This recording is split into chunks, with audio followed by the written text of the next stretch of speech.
we'll be reading Parshat Noach. Right away in the first pasuk it says, Ele toldot Noach. Noach ish tzadik tamim haya bedorotav, et ha'elohim hitalech Noach. This is the line or generation of Noach. Noach was a righteous man. He was unblemished or wholehearted. In his generations, Noach walked with God. Rashi is bothered by something in this pasuk. What does it mean that it says Tamim haya bedorotav, in his generations? Rashi answers by quoting the Gemara in Sanhedrin. Bedorotav, yesh merabotenu dorshim oto leshevach. Kol shekain ilu haya bedor tzadikim haya tzadik yoter. Some of our rabbis explain it's to his credit. He was a tzaddik, he was tamim, even in his generation.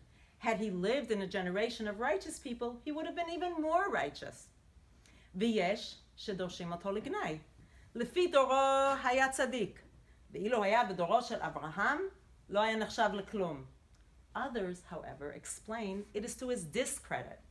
In comparison with his own generation, he was righteous. But had he lived in the generation of Abraham, he would not have been considered righteous at all. I found this to be curious and perplexing. Should we think of Noach as a righteous man, or should we not think of him as a righteous man?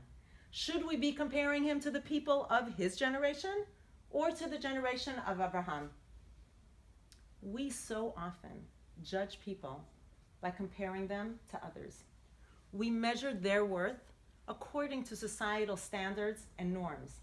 We judge ourselves the same way.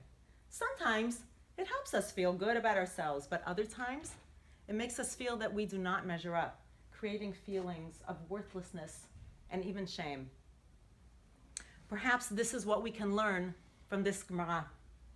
Neither of these perspectives is the real Noach. The real Noach was a righteous and wholehearted man. He walked with God. He deserved to be judged on his own merit.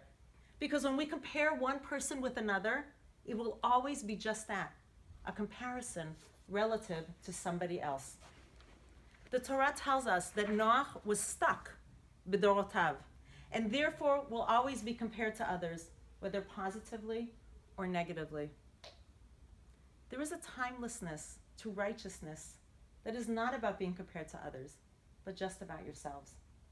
We would do well to see ourselves and others for who we are, and not by measuring ourselves and others to those around us.